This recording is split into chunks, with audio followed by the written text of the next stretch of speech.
Hey, welcome back. Hope you are comfortable with line charts. In this video, we will draw a pie chart.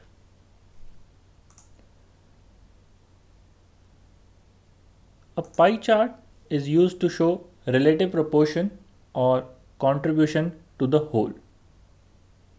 Pie charts use only one data series, and when you are using pie chart to show contribution of different parts, do make sure that you do not have too many parts. So I think more than 5 or 6 slices in a pie chart will make the pie chart cluttered and difficult to read. Pie charts are very popular. We see a lot of pie charts during election seasons where we see the voter percentage or seat allocation percentage for different parties or different candidates. But for our example here, we have 4 products and the number of units that we sold for each product. These are the 4 products: shirts, pants, jeans, and other. Using a pie chart, we want to show the contribution of each product to the total units sold. You will find this data in piechart.csv file. You have to add this file as data source in the same My Assignment report. So this report is going to have multiple data sources. Once you have added this file as a data source, add a new page to your report for exploring the pie chart and donut chart. On this new page, go to Add a Chart and select the pie chart. Place the pie chart, and now while setting up the pie chart in the Data tab, make sure that your data source selected is piechart.csv and not timeseries.csv. You have to set the dimension and metric accordingly, and you will get this pie chart.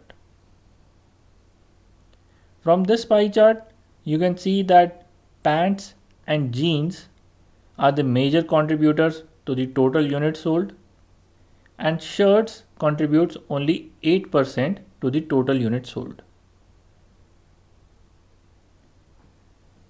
Now, pie charts are very popular charts, but you have to be very careful while using them. First of all, as I said, try to limit the number of slices to 5 or 6. Here I have only 4 slices. That is why this pie chart is looking clean. More than 6 slices, I think the pie chart will be cluttered. If you have more slices, try to combine the small contributors into one category. Secondly, these data labels and the legends are very important. Make sure they are there and clearly visible. The reason for this is that our eyes are not very good at judging angles. So if one category is taking nearly 60 degrees of the pie chart and the other is taking 65 degrees, it will be difficult for us to tell if they're actually equal or not. So always mention the percentages if you are drawing a pie chart. Another variant of a pie chart is a donut chart, which is exactly same. The only difference is this hole in the middle. It doesn't really make a difference. Maybe it looks more cleaner like this. Anyway, I usually do not use these charts. I personally prefer to use a simple bar chart to show the contribution of each category. To show the same data, I would draw something like this. You can arrange the categories in the descending order, and if you want to show percentages, just add text boxes on top of these graphs to show the percentage values. In my view, this graph will clearly tell what each category is doing, and we can easily compare different categories.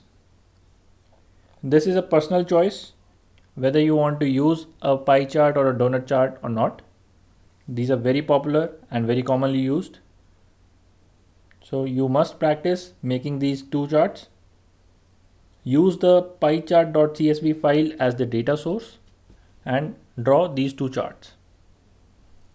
Also do change these colors. I'm using the default colors, but I think that this value is not clearly visible because this color is too dark.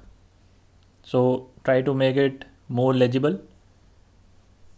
That's all. See you in the next video.